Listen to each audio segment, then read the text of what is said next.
So good afternoon, everyone. My name is Mohit Bhagchandani, founder of Sevening Brews, Copter 7.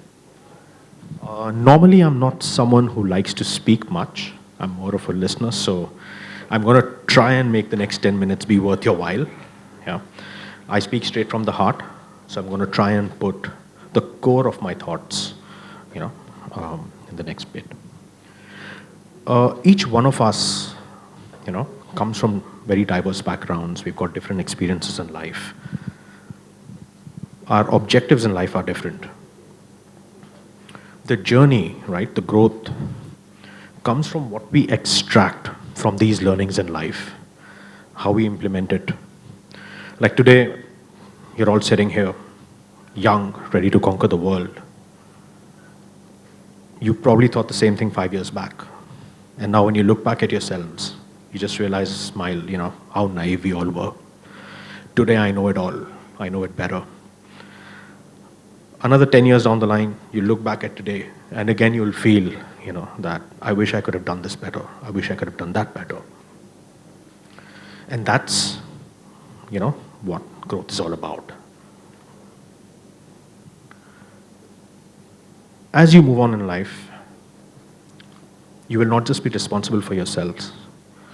You will be responsible for others as well, whether it's families, whether it's, you'll have teams working with you. You'll probably set up your own company, you'll have employees. That's where the ability to absorb, right, stress. If you can't absorb, you can't help yourself, you definitely can't support others.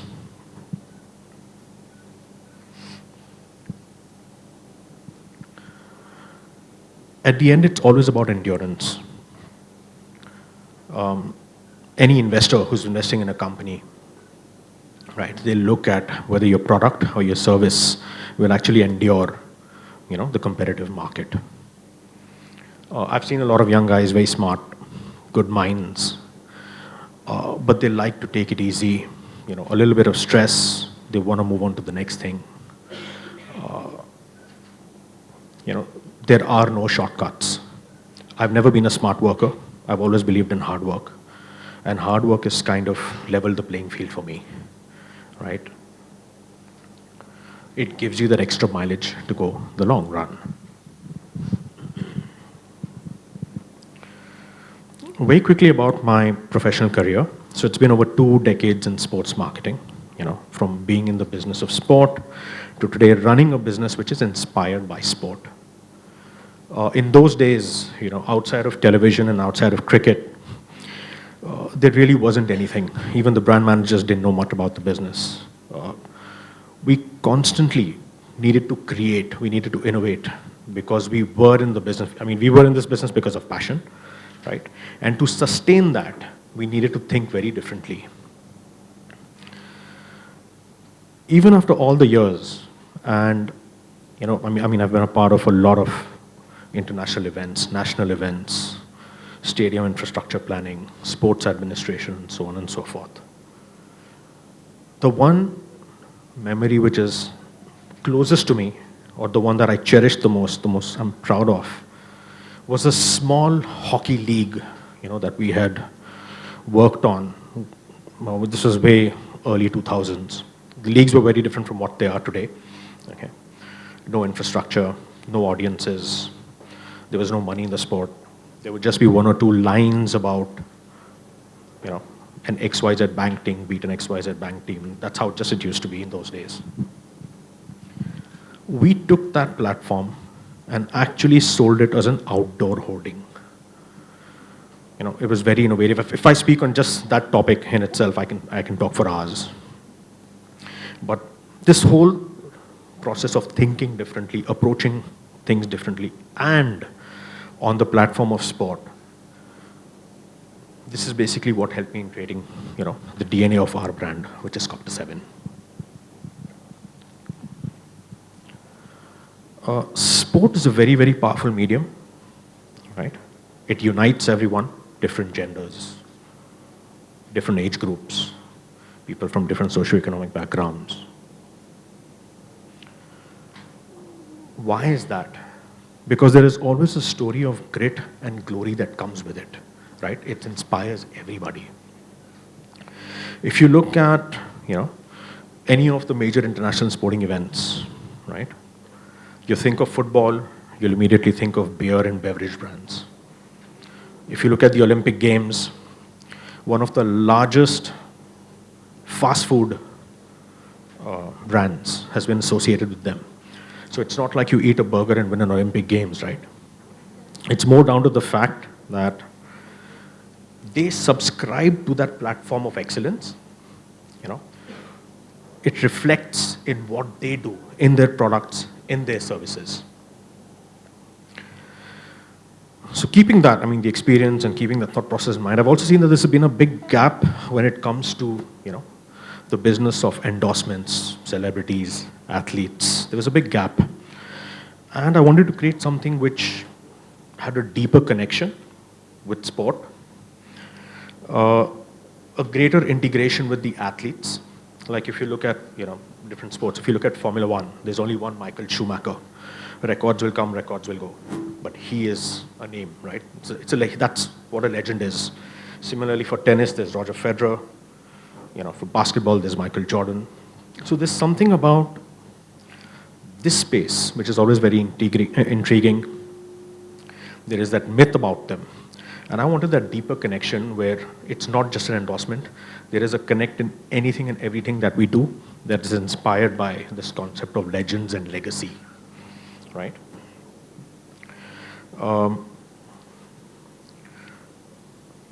When we first approached MS Dhoni,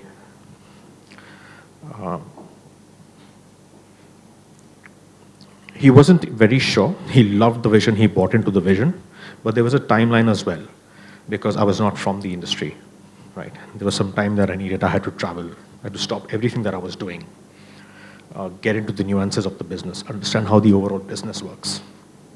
He also rejected a couple of international brands for us.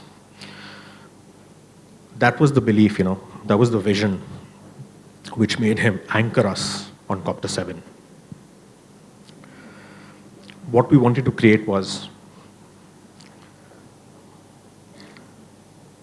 a strong, powerful brand, an inspirational brand that comes out of India, goes to the world, where 7 is very dynamic, right? Today, if I was in Europe and I were to sign another celebrity, maybe the 7 would go and a 46 would come in, if we were to sign a Valentino Rossi, just as an example. That's the kind of thought process we had. It excited him. And then later when we had our numbers together, we had our strategy together, because there's so much gold that goes into the business.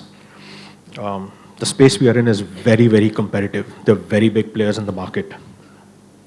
How does one stand out, right?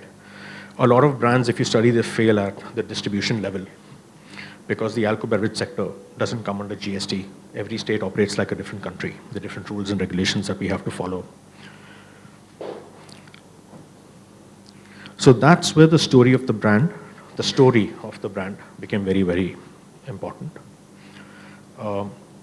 We chose the numerics so that on a shelf it's it's easily visible. The audience can immediately resonate with the brand. The labels were not overly creative because the brand ambassador is more about substance over style. So we needed something which was more simple. They were designed keeping the jerseys he has worn because that's the inspiration to us, inspiration to him. So that's the story, right? During COVID, right? A lot of the restaurants, pubs, bars, etc., they were all shut. And these are the platforms where actually brands are made. So our focus was more on width of distribution. So, putting all the puzzles together is where this entire brand was formed.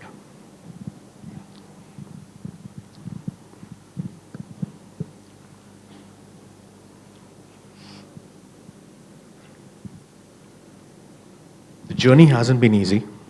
Okay. The idea was seeded about 7 or 8 years back. Okay.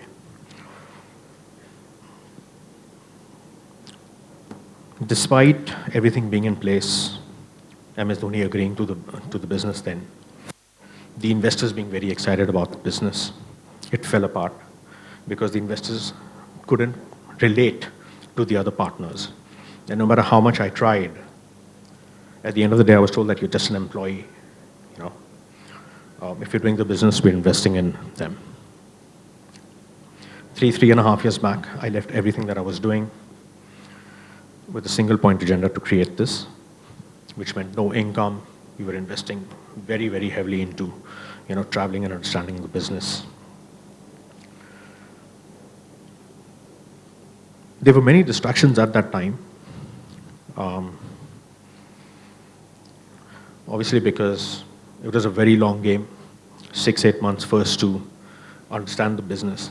Then when we signed, I remember around end of February, MS agreed, the investors signed. In 1 month, the first COVID came with its whole uncertainty. And everything had just fallen apart, right? So we had to start all over from scratch again. Got the brand up, did our ad film shoots, got the product in the market 28th of March, and the second COVID comes in again. Huge losses for a startup. It's suicidal, One segment of our business, which was the chocolate space, the factory actually almost shut down. No problem. Here we are a year later again. And, we're still in the business. We're doing reasonably well. So at the end of the day, it all comes down to endurance. If you've got a story, right? If you've got a story, you can sell it. You can definitely create something. But at the end of the day, it needs that endurance to last, right? A few quick things just before I sign out.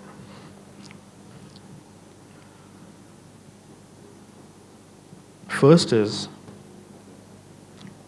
make the most of all the opportunities you have. Your young minds, it's great campus, and great opportunity. Everyone doesn't get it in life. So whatever opportunities come your way, make the most of it. Keep persevering. Everything in life is about grit. You persevere, you'll achieve your dreams. And lastly,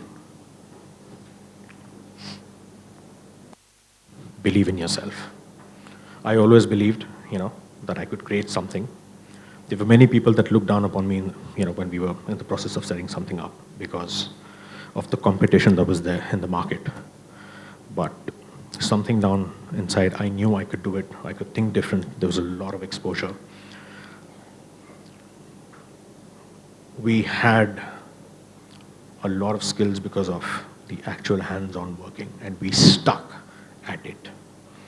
Had I taken up a job and said, okay, I'll do this part-time on a weekend, we would never have been able to create this. It wouldn't do justice either to the idea nor to the employer who would have taken me on. So, yeah. I've decided to just keep it short. I hope, there's some learning that you get out of this. Thank you so much.